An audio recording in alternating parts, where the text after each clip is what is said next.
Welcome. Welcomed. Welcome. Welcome.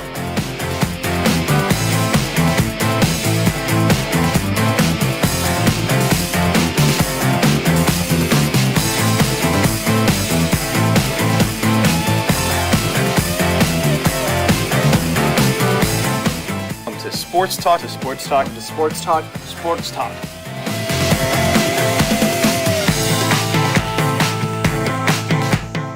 In the Burgh. In the Burgh. In the Burgh.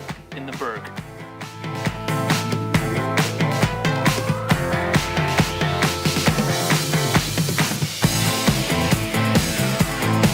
What's up?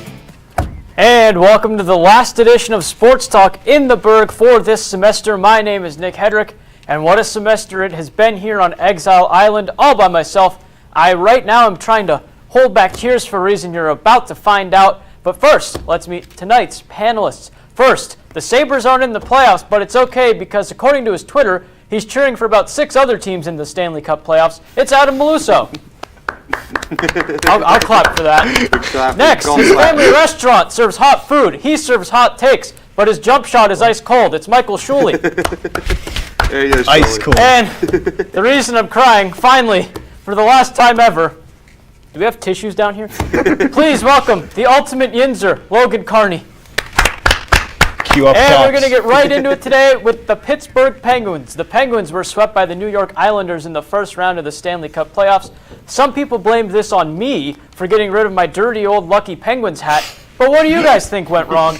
And what changes need to be made for the future? Adam, you're a big hockey guy, so how about you start us off? Well, I think the main reason why the Pens got swept in this series, it was simply because they had no major offensive outbursts from their stars, and Malkin, Crosby, even Kessel. Gensel had a minor goal last night to put the Pens up 1-0, but Crosby had 0 goals. That's a telling fact. 0 this whole series, and Kessel and Malkin only had 1. Those were all the way back in Game 1. So after this first game, it just seemed like the wheels kind of fell off. After the sweep, though, my question to you guys is it possibly time for GM Jim Rutherford to move on from head coach Mike Sullivan, or do you think that he should be given another shot here? I think that's a bit overreaction. I mean, they've won 2 Stanley Cups within the last 4 years. I wouldn't get rid of the head coach that has done that, even regardless of how disappointing this series was for the Penguins. I mean, again, I agree with you, Adam. In terms of why they lost, 100%. I think it was because of the offense. Well, their stars didn't perform in general. Well, I think that's been a problem against the Islanders the whole year. This is a very well-coached team. I think we have to give them some credit. During the regular season, they allowed less goals than any other team in the league. It's just 2.33 per game. Hold on. Barry Trotz has knocked the Penguins out of the playoffs the last 2 years in a row. I don't think Washington should have got rid of him after winning the Cup last year. He's taken the Penguins to Game 7 in 2 previous years after that. But here's my thing. The Islanders are a very good defensive team. They're the best defensive team in the league, and defense wins championships. It's the playoffs. They remind me of the Penguins from a couple years ago where they just swarmed everybody. They had no chance to breathe. And guess what? 2 top 10 players. Hockey is a team sport. I'm sorry. They still have a great team around them. Dominic Simone playing on the first line, that's not really helping you out too much. And this is still a great team around them, is it not? The Islanders are the best defensive team in the league, and I think a lot of teams overlook them going into this playoff series by a mile. When you get swept, you can't just say it's just because they got outcoached. If they've lost in 7, if they lost in 6. But they were outcoached in 4 games. The Islanders were the best defensive team in the league, and it showed. They shut down the Penguins. For 5 minutes. They shut down the Penguins' offense. You just had like 30 minutes to talk, so let me. Well, maybe you should make a valid point. So when you leave 5 minutes please. in the entire series, it's a lot more than just being plain outcoached. All right, 10 times more than that. When your top 2 players score, you can't score against the best defensive team in the league like everybody else in the league. Minus of -3 in the series, they led 5 minutes. It's a lot more than just being outcoached. 5 minutes is about how long that segment went on. I blame it on the star players not performing, not the coaching, but no one asked me. Sticking with Pittsburgh teams, however, the Pirates sit at 9-6 right now in the highly competitive NL Central. It's almost as competitive as sitting at that desk over there. Boy, they're going at it. They have a strong rotation right now, but the bats are still relatively quiet, with a team batting average of just .239 and only 56 runs scored so far. That's 27th in terms of batting. Can the Pirates pitching carry them for the whole season, or do the bats need to heat up and heat up quick? Logan, start us off.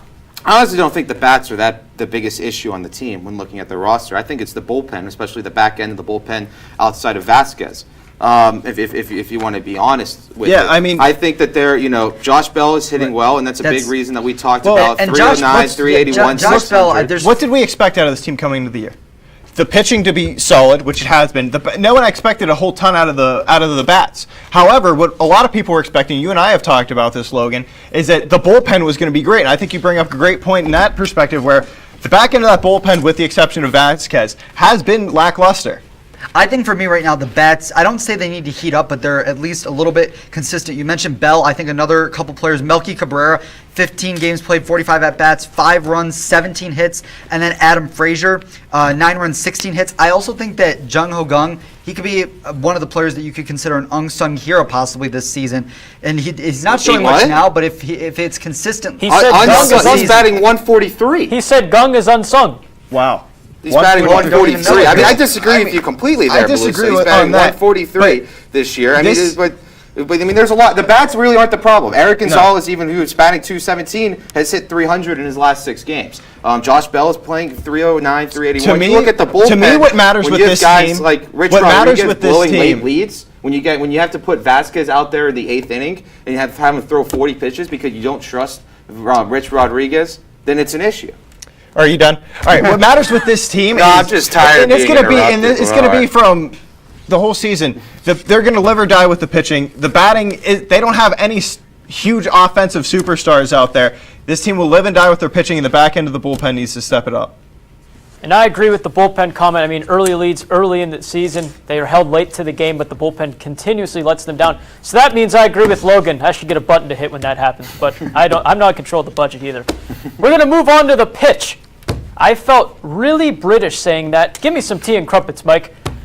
So the Pittsburgh Riverhounds had their largest regular season attendance ever last Saturday, maybe because of Logan Carney tweeting he'd be there. I can't confirm or deny that. Maybe not. Are people starting to realize how good this team is? Let's kick it over to Michael Shuley for his thoughts.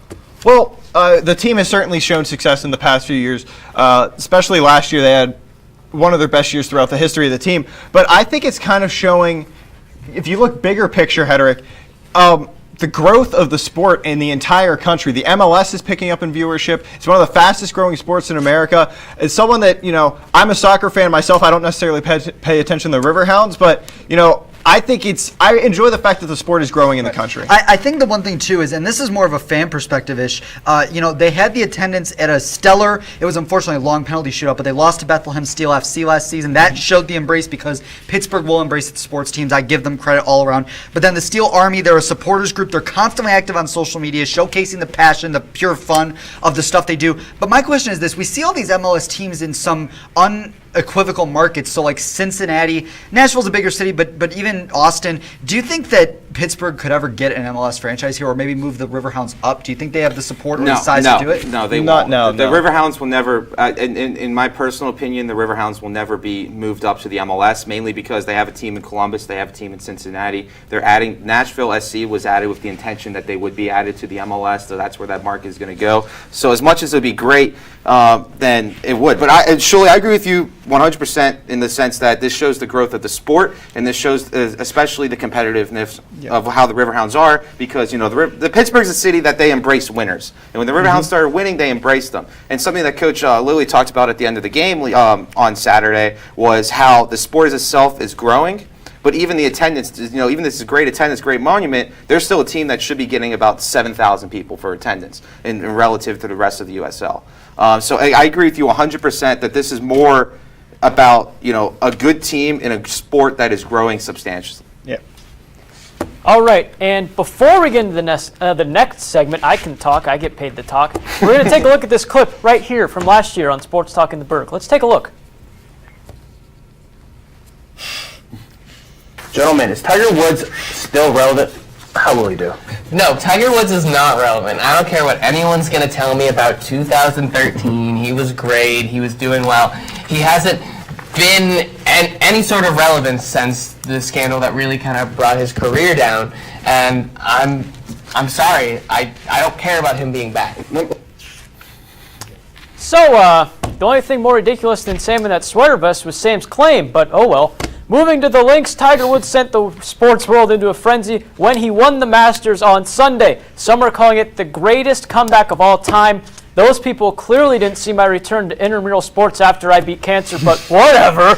Guys, what did this win mean for the sport of golf? Is that good for golf that Tiger's back on top? Also, what are your thoughts on Trump announcing Tiger Woods would be getting a Presidential Medal of Freedom? Adam, your thoughts? Well, I think that the main thing that this established, it was the return of a superstar to the game, and I think that anybody bashing Tiger over everything that happened, sure, yes, he made some mistakes, we're all human, but it shows that he beat his demons, he overcame them. But for the Trump situation, I'm a little bit in denial of this because the Presidential Medal of Freedom, I always associated with a military events. It's the highest civilian award. They give it to athletes all the time. Sports, I don't think. So they give it to athletes all the time. But they gave it to multiple last year. What I'm thinking though is, I lost my track when you just threw out that flaming hot, whatever garbage that was. But this is huge for the game of golf because there's I'm a golf fan myself. There's a lot of good talent at the top end of the PGA Tour. I mean, there was a 4-way tie at -12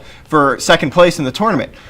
So there's a lot of people there, but I think for Tiger to come back, and it just wasn't his demons. It just wasn't, what happened with his family situation and whatever drugs he was on. He had multiple injuries. His back, his knees were killing him, and I just think it's perfect for the game of golf for this to happen now. I'm going to acknowledge the clip real quick because I was actually on that episode, and I believe that was one of the heated debates between me and the great Samuel Anthony on that in terms of, Tiger Woods, of course, he was relevant then, and he's much more relevant now. The Masters yesterday delivered one of the largest ratings of all time, 10.6 million viewers in the final round. I think it was just around a little bit more up from where it was last year. In terms of the Presidential Medal of Freedom, I mean, it's not awarded to military guys. Most people have got it. Theater, a lot of literature. Musicians have the most. I mean, you can look at even last year they gave it to athletes. They gave it to athletes. They gave it to Elvis Presley. Got it last year. It's mostly civilians like that to do significant things.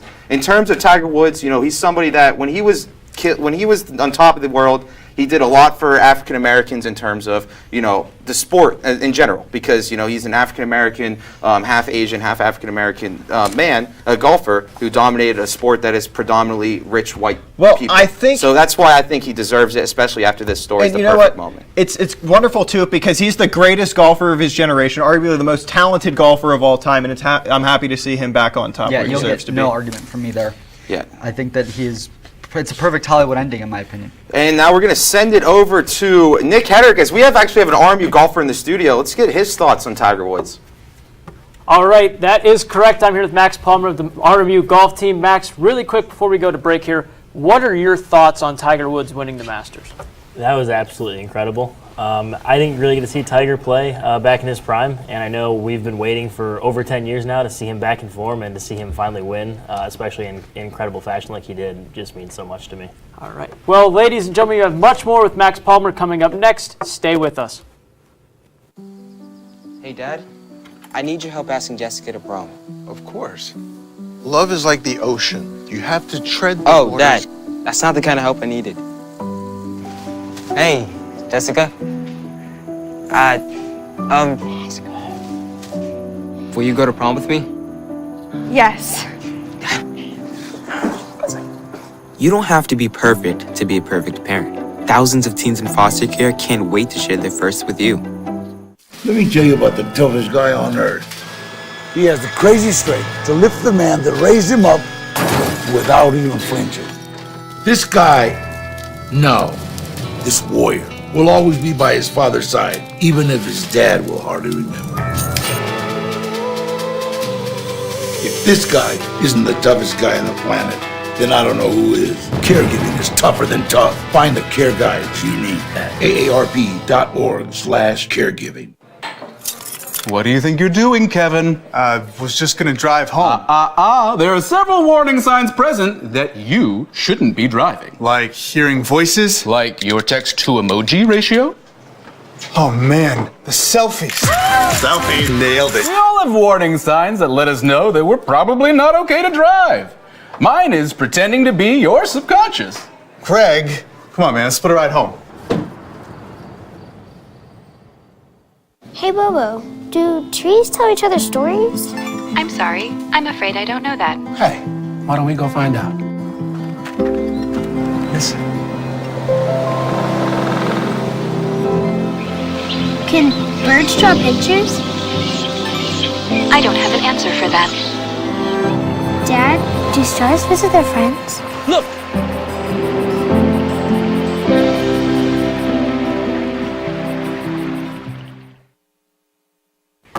And welcome back to Sports Talk in the Burgh. Nick Hedrick sitting here with RMU Golf's Max Palmer. Max, thank you very much for being here. So we're going to talk about the significance of Tiger's win and how your season's going as well. Really quick, before we got on the air, actually, you were telling us a really interesting story about you were at a tournament and you found out Tiger Woods was about to win. Elaborate on that a little more for us. Yeah, so last weekend we were at Wright State for our for their annual tournament, and obviously we played Sunday, Monday. Sunday we were out there, and that was when Tiger was making his run for the title, and we clearly knew he was in the hunt from the beginning, and we kept hearing news that it was getting closer and closer to him winning, and eventually over half the players were, getting updates somehow, whether it be from their coach, from their parents, or even on their phones somehow, about what's going on, along with every parent on the course or any spectator that was out there was watching, either was holding their phone like this or like this, watching on their phone somehow, and that's just kind of the impact he makes, I guess, when he's relevant in the golf world. Absolutely. So how would you describe kind of that moment? Like you're all playing competition, trying to win this tournament, and all of a sudden everybody stops kind of and is like, take a minute and look at what's going on here. Yeah, it was very different. I mean, I wasn't one to necessarily pull out my phone. I don't really like to do that during tournaments, but the guy I was playing with was actually leading the golf tournament, was 5 under, not -5, by the way. But he was 5 under. I don't think Mike heard that, but I think he'll appreciate when he watches this back. Right. I'm sure he'll learn. But anyway, he was 5 under through 14 holes, and he was playing really, really well and winning the golf tournament by a couple, and we was still just watching. That's how important it was to make sure he saw that moment over him winning the golf tournament. And like you said, the importance of it. I mean, the leader of a tournament's pulling out his phone to check on what the professional tournament's doing. I mean, that just shows you right there how important Tiger Woods is to golf. So my next question is, was Tiger Woods important to you picking up a set of clubs and playing golf at all? Or is that before your time? It was a little bit before my time. I started playing when I was about 5 or 6, and I wouldn't call myself much of a golf fan until I probably got to high school, where I started watching most weekends, watching the tournament, stuff like that. And that was, by the time I got to high school, Tiger was back injury, knee injury. Right. He was already in his whole kind of spiral out and trying to climb his way back. Okay, so if Tiger wasn't like the main driving force for you playing golf, what player would you say kind of inspired you then to get into the sport? Yeah, I would say, I think no professional player really grabbed my attention most of the time. It was either my dad or my brother was the ones who kept me playing for a while, and then also on my high school team, I had 2 players that I looked up to big time for a very long time who were really, really good players who have gone on to play college golf as well. That those are the people that kept me playing and kept me improving. Right. Okay, so we're going to talk about your season a little bit now. Been talking about Tiger. I'm sure you want to come here and promote yourself for a little bit. So you have 6 top 10 finishes this year. You've had a great season. What would you attribute to your success, and how do you keep playing consistent good golf? Yeah, I think a big thing is, like you said, the consistency. Over the course of the last 2 years, I've played well and had the same or similar results into tournaments that I've had this year, but this year being more consistent. I think just keeping my game, knowing when it's starting to fall apart a little bit, being able to self-diagnose my issues and fix them very quickly has been a big key to my success. All right, well, Max, thank you very much for coming on the show. We're going to talk about another team that is finding some success lately, the RMU men's lacrosse team, who are on a 4-game win streak, including a win over the ranked Lehigh lacrosse squad there. Has their season turned around, and what has changed? Mike, start us off. Yeah, they're starting to pick things back up. Thanks, Hedrick. But yeah, their season's starting to turn around a little bit. We kind of talked about this right before they headed into conference play. They were kind of on that down spell. I believe they were like 1-5 coming into to conference play at that point. They're 5-7 right now overall, 2-2 in the conference. But what I think is most important to me is this kind of log jam in the middle of the pack. Yes, you have Mount St. Mary's up top. They're undefeated at 4-0. But you got Hobart at 2 at 3-1, Sacred Heart in 3rd place at 3-2 overall, and then RMU and St. Joseph's tied at 2-2. So 2-2 in conference play. So I think there's some. These next couple of weeks, obviously, are going to be where the season makes or breaks. And I think that the big thing here is you have a team that's built up a lot of veterans, which means they have experience. You have Corson Keeley, Ryan Smith, Tyson Gibson. They're all tied for points on this team to lead this team with 44 each. Gibson has 22 assists. He's a passing machine. So if they can keep their composure and Alex Hager stays on his game that we know he can play in net, I think we could be looking at a team that could win the NEC title in back-to-back years. Toughest test, as you mentioned, Mike, I think will be against Mount St. Mary's if the Colonials can lock down the number 4 currently, seed. right now, the Colonials left on their schedule for the regular season They don't have play them Bryant. in the tournament, I meant. Bryant, who's 0-4 in conference, so you could schedule that up to be a win. If But we I not think, get too ahead of ourselves, the looking Hobart at match is important. how they're though. doing in conference right now, I think it's a credit. I think it's just look back to. I mean, we should have expected that this is how it was going to be. They're 2-2. I think I and said honestly, that. Yeah, and honestly, he said those exact I can agree words. with you. I don't know why I can't agree with you, but I agree with you sometimes. Sometimes you're right old chip on the block. But anyway, I mean, you look at some of the games, they were in the game against Georgetown. This is something that we talk about a lot. Bellarmine High Point is ranked. They were in that game. This is a team that has been in all these games this year. They just haven't been able to finish. So a 2-2 record in NEC is probably right where we should expect them now. Yeah. And they can definitely make a run. I just want to see this team get themselves into the NEC tournament at the end of the year. Same here. And all bets are off from there. If you want more on RMU lacrosse, tune in to Adam Maluso's preview for tomorrow's game on rmucentralmedia.com. That's a great Thank you for the Robert plug. Morris That's a great softball plug finds there. themselves at 4-4 in NEC play. Does the new coach have anything to do with them competing in conference play this season? What are some other reasons this team's starting to find success in conference play? Logan, start us off. I mean, anytime a coaching switch happens and the team plays significantly better to the point where they're in the NEC discussion in terms of the standings race where they have a chance to actually win the conference, of course the coach has something to do, especially when they lost. I believe they lost 8 players when they took down St. Francis, and they split that doubleheader with St. Francis. This is a team that has performed well regardless of the expectations that have happened. All I need to say is 1-15 in conference last year. Yeah. They're 4-4 to start conference play this year. Already a much significant 4-5. improvement. They did lose earlier today. They did lose earlier today. And I think the big thing too is not only the coaching change for Jax Varner, but you have a lot of offensive outbursts. 2 main players: Abrielle McCartney. She has 21 runs, 38 hits, and a .452 slug percentage. And Natalie Higgins. She has 17 runs, 31 hits.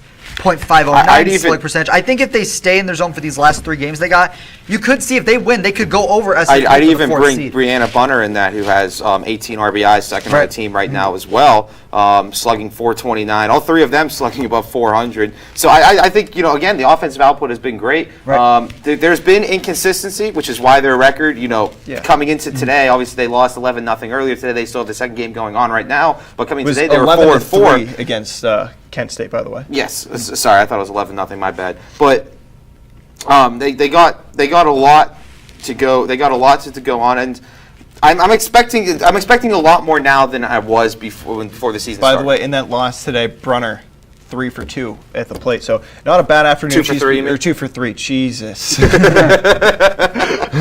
Well, he can correct Shirley all he wants, but that doesn't make Kent State in the NEC for softball, as Logan tried to update us on their conference record as if today's game was NEC action.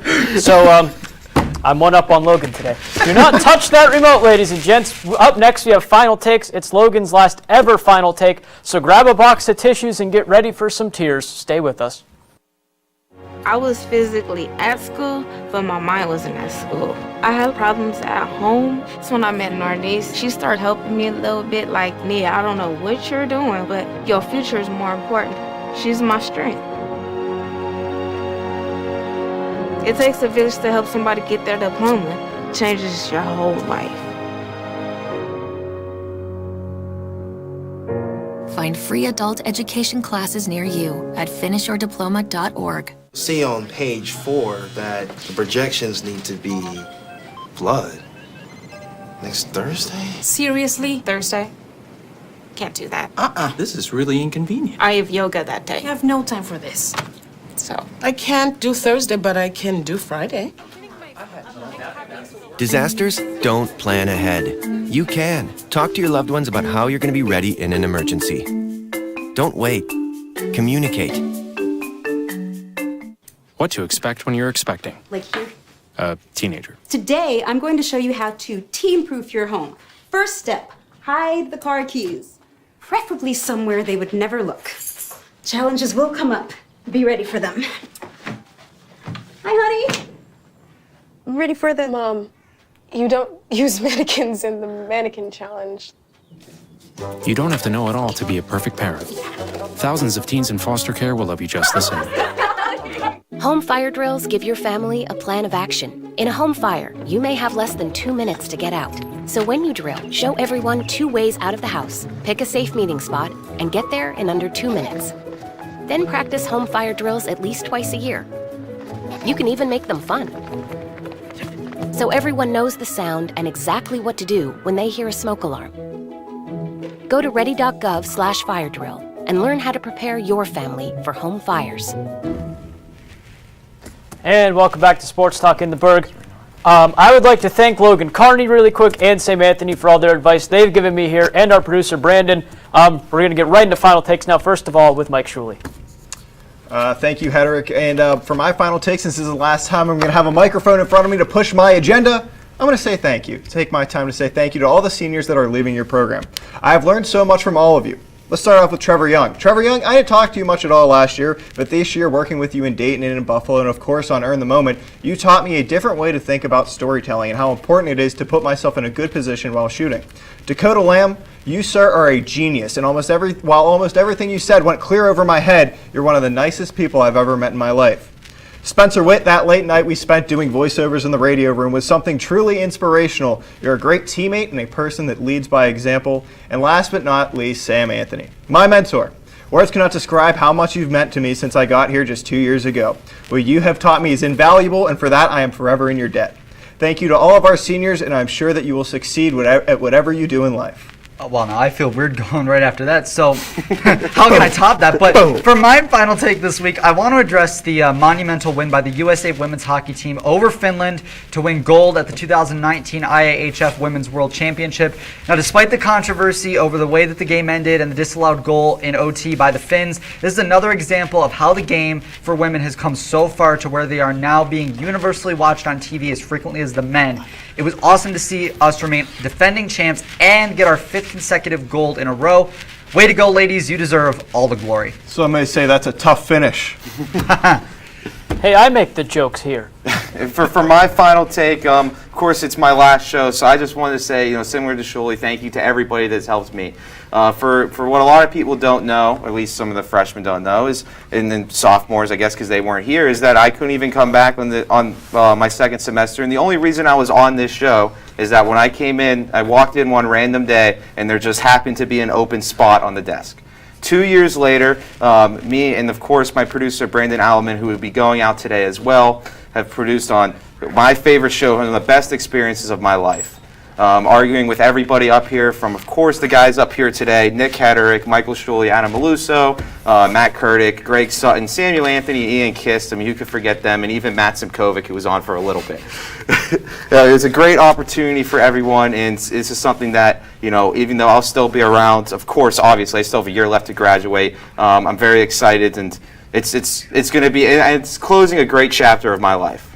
We're ready to see the next generation come forward and continue your work. Yes, I'm very excited for the younger guys coming to step up.